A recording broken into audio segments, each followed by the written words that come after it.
Today we're going to replace the gasket kit in my Taprite gauge for my kegerator.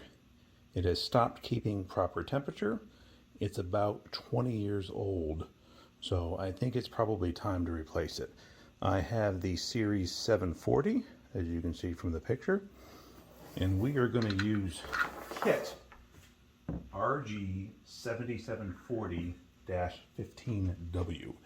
Taprite says this kit will work for the old version or the new version of this particular pressure gauge. So first thing we do is we remove these caps. My largest wrench, unfortunately, 1 5/16, does not work.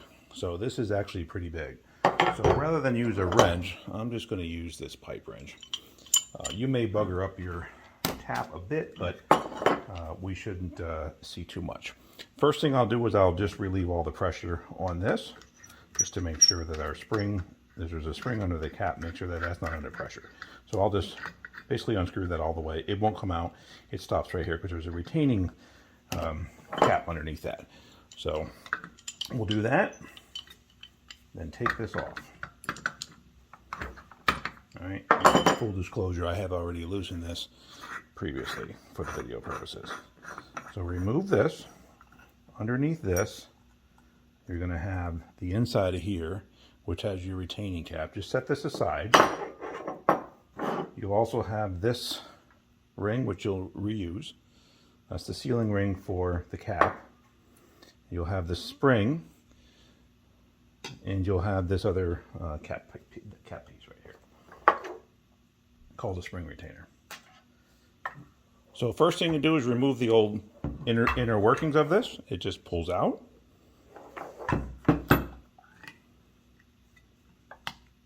Like so.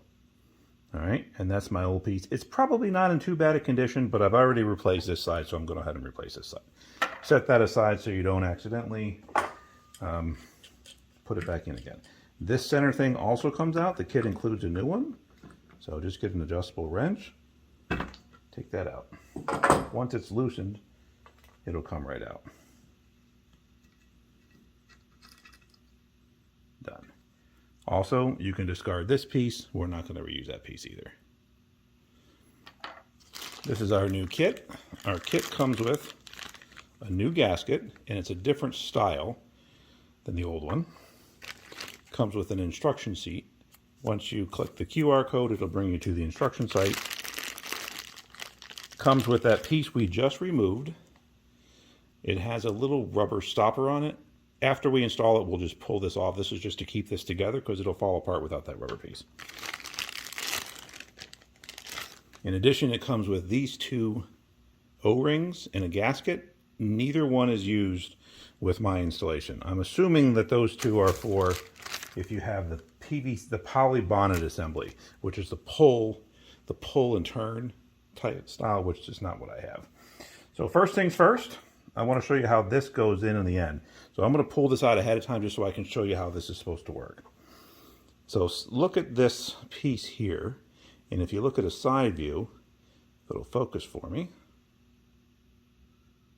Let's see, well, there's a little hole in the side. And what that hole does, there we go. What that hole does is it accepts this piece right here. So when you're in the bonnet, this piece goes in that, it slides in from the side, and you can actually hang it off there once it's in. So make sure you don't just push it because you'll break it. All right, so first things first, install this. Now I already removed the plug, not a big deal, but it goes this side down, and it's going to fall apart a little bit on the way down. No big deal. So basically turn this until it's bottomed out, and then I just gave it just a little bit of a snug because that's what the directions say. So bottom it out and then a little bit of a snug just to keep it tight in there. So this is your important piece, the gasket. And again, we're going to slide this over that. And when you're done, you won't be able to pull it. So line it up there. Make sure you line up your hole and then just slide it over that. And you can pull it up and we've got it. So it's grabbed. So that's on. That's good. That's all we need for that. Now we put it back together. Again, you would have pulled this off had you waited, but we went ahead and pulled it off to begin with. So first thing we're going to do in our directions that it comes with, if you go to the site, we'll tell you the order that it comes in. If you want to pause, you can real quick. This is what you're looking for. This is mine. You may have this saw, which uses these gaskets. Mine only uses this. So that's what the directions look like. So anyway, we're going to put this on first. Then we're going to put the spring assembly and the cap assembly, and it goes concave side facing down. So the screw is going to go into this top part, so make sure that that's down, although it probably will work the other way. Kind of put this on so that it grabs it. Screw that back in. Once it catches, it'll go pretty easily. So kind of do it by hand, and then we're going to give it a snug. Same thing as before. It doesn't need to be super tight because it has the gasket. And my first one didn't leak at all. So put that in, give it a decent snug like that, and I think we're probably going to be fine with that. So that's it. We just replaced the whole gasket kit. Now this is still loose. What I did on the first one, and I'll show you here how this works. Just kind of screw it in so you can kind of feel that hit, which is probably right about there. So I know that's probably pretty much ready. So let's give this a test and make sure that it doesn't leak. Let's bring our cylinder over here. I'm going to reset the camera so we can watch this part here. All right, so I think we should be good. In fact, let's move the camera up a little bit more. If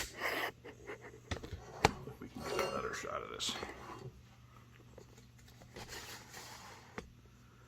All right. Okay, so here goes our test. So first things first, don't forget to put your washer in. That goes in here. Pull that, and I actually have another washer in here, but you can use this at the same time. So put that in, the big side goes down. Kind of get it started. And we'll put it on our tank. This tank is almost completely full. So you'll see a good test of this, whether we did a good job or not. All right, put that in there. Nice. Let's snug it.